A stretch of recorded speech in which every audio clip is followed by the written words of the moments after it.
বিশ্বকাপে যেতে হলে ইতালিকে খেলতে হবে প্লে অফ রাউন্ড। এমন পরিস্থিতিতে পড়ে একটু বিব্রত অবস্থাতেই আছে ইতালির কোচ জেনারো গাত্তুসো।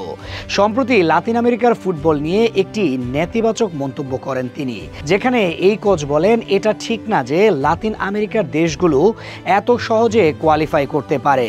10টি দেশের মাঝে 6টি দল সরাসরি কোয়ালিফাই করে। এই কথার জবাবে এমি মার্টিনেজ বলেন ইউরোপে তারা সুন্দর মাঠ, আবহাওয়া ও 180 থেকে 200 র্যাঙ্কিং এর সাথে খেলতে পারে, যা আমরা পারি না, কারণ লাতিনের সবচেয়ে দুর্বল দল বলিভিয়ার র্যাঙ্কিং 76। অন্যদিকে ইউরোপে অহরহ 150-200 র্যাঙ্কিং এর দলও আছে। এটা সত্য যে লাতিনে 10 দলের মাঝে এখন 6টি দল যাবে সরাসরি বিশ্বকাপ খেলার জন্য। 2022 পর্যন্ত সংখ্যা ছিল মাত্র 4টি। এদিকে ইউরোপে 16টি দল অংশ নেবে বিশ্বকাপে, যা লাতিনের প্রায় 3 গুণ। এখন প্রশ্ন হচ্ছে লাতিনের বিশ্বকাপ বাছাই কঠিন নাকি ইউরোপে? একটু গভীরভাবেই না হয় পর্যবেক্ষণ করা যাক।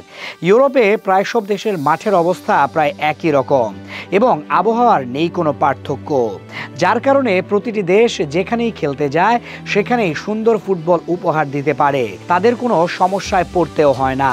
অন্যদিকে লাতিনের সবচেয়ে বড় দুটি সমস্যা হচ্ছে আবহাওয়া ও মাঠ। যে বলিভিয়ার র্যাঙ্কিং সবচেয়ে পেছনে অর্থাৎ 76, সেই বলিভিয়া এবার বিশ্বকাপ বাছাইয়ে নিজেদের ঘরে 5 বারের বিশ্ব চ্যাম্পিয়ন ব্রাজিলকে হারিয়েছে 1-0-তে। অথচ ব্রাজিলে গিয়ে হেরে আসে 5-1 গোলে। 1200 ফুট উচ্চতার লাপাজে শ্বাস নিতেই সমস্যা হয় খেলোয়াড়দের। সেখানে ফুটবল খেলা বিলাসিতা, এমন সমস্যা নেই ইউরোপে। সেখানে তারা সব জায়গায় ভালো মাঠ ও আবহাওয়াতেই খেলে থাকেন। লাতিনে সবচেয়ে কঠিন কাজ গোল করা। 18 ম্যাচের বিশ্বকাপ বাছাই, অথচ টপ স্কোরার মেসির গোল মাত্র 8টি। অন্যদিকে ইউরোপে 8 ম্যাচের কোয়ালিফাইং রাউন্ড, সেখানে 16টি গোল করেছেন হালান্ড। মেসিদের অর্ধেক ম্যাচে তার চেয়ে দ্বিগুণ গোল টপ স্কোরারের। দলগতভাবে আর্জেন্টিনা যেখানে বিশ্বকাপ বাছাইয়ে গোল করেছে সব মিলিয়ে 31টি, যা এবারের লাতিনে সর্বোচ্চ। সেখানে ইউরোপে ইতালির গ্রুপে থাকা নরওয়ে মাত্র 8 ম্যাচে করেছে 37টি গোল। আর্জেন্টিনা যেখানে গড়ে 2টি করে গোল পায়নি, সেখানে নরওয়ে করেছে গড়ে প্রায় 5টি করে গোল। লুক্সেমবার্গ, স্যান মেরিনো, মালদোভার মতো দল খেলে ইউরোপে, যারা গোল দিতেই পারে না।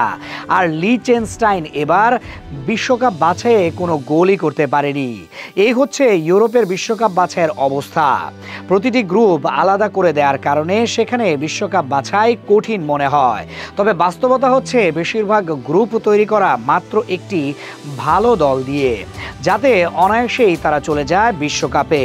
আর প্রতি গ্রুপেই আছে 100 র্যাঙ্কিংয়ের উপরে দেশ, যাদেরকে প্রতি ম্যাচেই 7, 8, 9টা করেও গোল দেয়া যায়, যেটা লাতিনে পুরো বিশ্বকাপ বাছাইয়েও দেখা যায় না। তাই দুই মহাদেশের বিশ্বকাপ বাছাইয়ে এটা বলাই নিরাপদ যে ইউরোপে হয় সুন্দর ফুটবল, যেখানে গোল করা ও ম্যাচ জেতা বড় দলের জন্য সহজ, কারণ তাদের প্রতিপক্ষ হয় ছোট।